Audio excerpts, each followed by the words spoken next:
Welcome మూర్తి రైతులోకం. నేను మీ శ్రీనివాసమూర్తి గారు.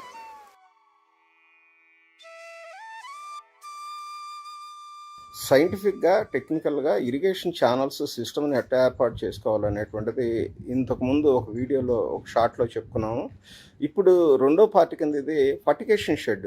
ఇప్పుడు ఆ ఫామ్ పాండ్ నుంచి ఇక్కడ ఇది 100 ఎకరాల వ్యవసాయ క్షేత్రం అయితే దానికి 2 భాగాలుగా చేసుకొని ఒక్కొక్క 50 ఎకరాలకి ఒక్కొక్క ఫామ్ పాండ్, దానికి ఒక ఫర్టిగేషన్ సెంట్రలైజ్డ్ ఫర్టిగేషన్ ఫెసిలిటీ ఏర్పాటు చేసుకున్నాం. ఇప్పుడు మనం ఇక్కడ ఫర్టిగేషన్ షెడ్లో ఉన్నాము. మనం చెప్పుకున్నట్లుగా 2 మోటార్లు పెట్టాము మ్యాంగో ఫ్లోటర్స్ ద్వారా అని చెప్పుకున్నాం కదా. 5 HP మోటార్ ఒకటి, 7.5 HP మోటార్ ఒకటి, వాటికి సంబంధించినటువంటి శాండ్ ఫిల్టర్స్ ఇవి. అట్లాగే వాటికి సంబంధించినటువంటి ఫర్టిగేషన్ వెంచరీస్, చిన్న వెంచరీస్ కాదు ఇవి, 2 అంగుళాల పెద్ద వెంచరీస్. ఇట్లాంటి వాటిని ఏర్పాటు చేసుకోవాలి. కుదిరినప్పుడు ఇట్లాంటి వాటిని ఏర్పాటు చేసుకోవాలి, లేదా సపరేట్ మోటార్ పెట్టుకొని ఫర్టిగేషన్లో వెంచరీ ద్వారా మనం పంపించుకోవాల్సినటువంటి వాటన్నిటిని పంపించుకోవాలి. ఇక్కడ ఈ ఫర్టిగేషన్ షెడ్ మొత్తం కూడా మనకి 2,50,000లో పూర్తి అయిపోయింది. చాలా పెద్ద ఫర్టిగేషన్ షెడ్ ఇది, మీరు గమనించవచ్చు. ఇక్కడ పెద్ద పెద్ద ట్యాంకులు కూడా ఉన్నాయి. మొత్తం ఇవన్నీ కూడా మైక్రోబియల్ కన్సార్షియమ్స్.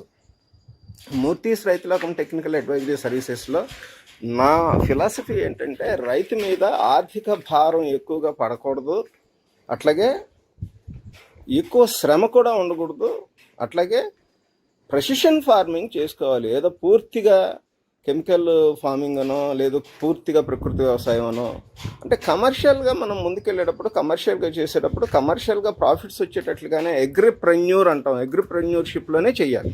ఇప్పుడు ఈ ఫర్టిగేషన్ షెడ్ని మనం మొత్తం మీద ఐరన్ స్ట్రక్చర్తోనే ఏర్పాటు చేసాం. ఇదిగోండి ఇట్లా ఐరన్ పిల్లర్స్ వేసి, ఫౌండేషన్ వేసి, 3 అడుగుల గోడ కట్టి, దాని మొత్తానికి కూడా మెష్ జాలీ లాంటిది పెట్టేసి వెల్డింగ్ చేసినటువంటి దాన్ని ఇక్కడ మనం స్టోరేజ్ కింద మనకు కావాల్సిన ఫర్టిగేషన్ ఇన్పుట్స్ అన్నింటిని అట్టు పెట్టుకుంటాము. ఈ వాటర్ సాల్యుబుల్స్ అయితేనేమి, ఆర్గానిక్ మెటీరియల్స్ అయితేనేమి, ఇట్లాంటివన్నీ పెట్టుకొని మనం ఇక్కడ వర్షం పడినప్పుడు తడవకుండా ఉండటం కోసం రేకులతో ఈ భాగంలో ఇట్లా మూసేసి స్టోరేజ్ చేసుకుంటాం.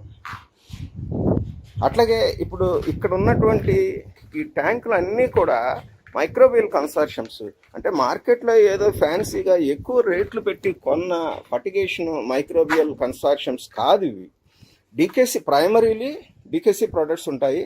అంటే original waste decomposer, NPK DKC, VAM DKC, tricho DKC, అట్లాగే ఇంకొన్ని తప్పవు. అంటే ఎకో ఫంగిబి, బవేరియా బ్యాసి అనేది ఎకో ఫంగిబి, ఇట్లాంటి వాటన్నిటిని కూడా ఇక్కడ మైక్రోబియల్ కన్సార్షియమ్స్ని తయారు చేసుకుంటాం.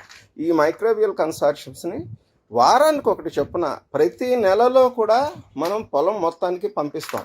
ఇక్కడ మనం పేరుకే కొద్దిపాటి అవసరం వచ్చినప్పుడు కమర్షియల్గా సక్సెస్ కోసం కొన్ని వాటర్ సాల్యుబుల్ ఫర్టిలైజర్స్ని, అంటే కెమికల్ ఫర్టిలైజర్స్ని అవసరం వచ్చినప్పుడు ఎన్పిఎంలో వాడేటువంటి పెస్టిసైడ్స్ని వాడుకుంటూ ప్రిడామినెంట్లీ మెజారిటీ ఎక్కువగా కూడా ఆర్గానిక్లో దృష్టిలో పెట్టుకొని ముందుకెళ్తాం. ఇక్కడ మన ఫిలాసఫీ ఏంటంటే, అంటే మూర్తీస్ రైతులకు టెక్నికల్ అడ్వైజరీ సర్వీసెస్లో నా యొక్క ఫిలాసఫీ, నా టెక్నికల్ అడ్వైజరీ ఎలా ఉంటుందంటే, చేసేటువంటి రైతు ఆనందంగా ఉండాలి, ప్రకృతి మాత నేల తల్లి వీలైనంత వరకు హెల్దీగా ఉండాలి, చెడిపోకూడదు. ముందు భవిష్యత్ తరాల వారికి మంచి ఆరోగ్యకరమైనటువంటి నేలల్ని, ప్రకృతిని అప్పచెప్పాలి. మనం వచ్చాము, వాడుకున్నాము, వెళ్ళిపోయాము అనేటట్లుగా ఉండాలి, కానీ వాటిని చెడగొట్టకూడదు మన స్వార్థంతో. అట్లాగే ముఖ్యంగా వినియోగదారుడు, ఎండ్ యూజర్ వీలైనంత వరకు ఆరోగ్యకరంగా ఉండాలి. మన ఆహార ఉత్పత్తులన్నింటినీ వాడిన ఎండ్ యూజరు ఆరోగ్యంగా ఉండాలి. హాస్పిటల్స్ చుట్టూ తిరుగుతూ ఆరోగ్యాలు చెడగొట్టుకునేటువంటి ప్రొడ్యూస్ని, అంటే ఇవాళ పొద్దున పెస్టిసైడ్స్ కొట్టి సాయంత్రాన్ని తీసుకెళ్ళి మార్కెట్లో అమ్మేటట్లుగా ఉండకూడదు. ఎన్పిఎంలో వాడేటువంటి లెస్ హజార్డస్, నాన్ హజార్డస్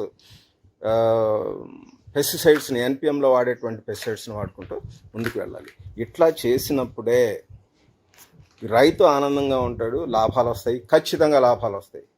అట్లాగే నేల తల్లి, ప్రకృతి మాత, మనం ముందు తరాల వాళ్ళకి మనం కనీసం ఎట్లా వాడుకుంటున్నామో అట్లాంటి దాన్ని అప్పచెప్పిన వాళ్ళం అవుతాము. ముఖ్యంగా వినియోగదారుడు ఆరోగ్యకరంగా ఉంటాడు.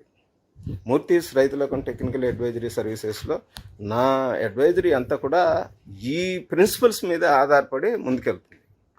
ముఖ్యంగా రైతు ఎప్పుడు ఆనందంగానే ఉండాలి. అన్నం పెట్టే రైతు ఆనందంగా లేకపోతే సంఘం డెవలప్ కాదు.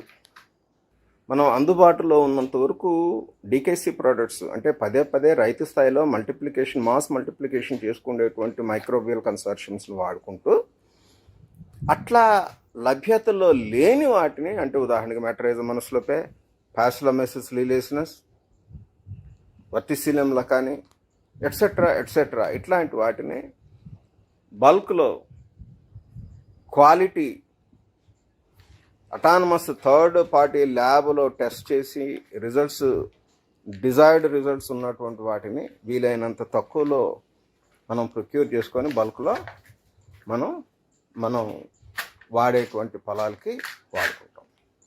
అట్లాగే వీటిల్లో ఇక్కడ మనకి ఆర్గానిక్ స్లరీ, కెమికల్ స్లరీ కూడా ఉంటాయి.